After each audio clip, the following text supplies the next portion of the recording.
In the last lesson, we learned how sections, rows, and columns form the structure of a Divi layout. Now it's time to add content using modules. Modules are the building blocks that bring your website to life. Every piece of content in Divi is a module.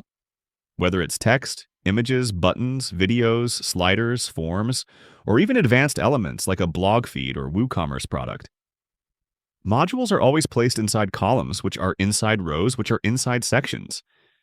To add a module, simply click the gray plus icon inside a column. This will open the module library. You'll see a long list of available modules, from simple text and images to advanced tools like accordions, galleries, and call-to-action boxes.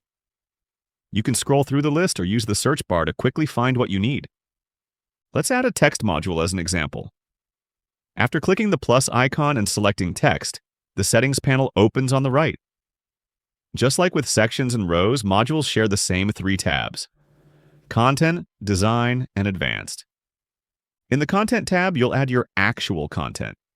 For a text module, that means typing or pasting text. For an image module, this is where you upload your image. For a video module, you'd paste a video link. The Content tab is always the first place where you provide the core content for that module. The Design tab gives you full control over styling. For text, you can change fonts, sizes, and colors. For images, you can add borders, shadows, or adjust spacing. Every module has its own set of design options tailored to what it does.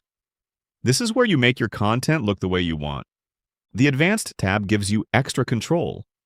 You can add custom CSS to the module, set conditions for when it should appear, or use Divi's powerful interaction and scroll effects.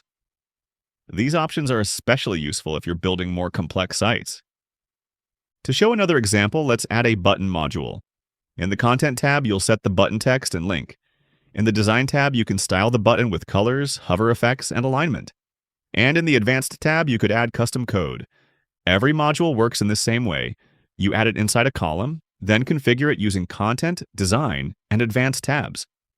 This consistent structure makes it easy to learn one module and quickly apply that knowledge to others. As you experiment, you'll find that modules are what truly bring your layouts to life. Sections and rows give structure, but modules are where you add the content your visitors will interact with. In the next lesson, we'll look at how to make sure that content looks good across all devices, using Divi's responsive editing tools and device previews.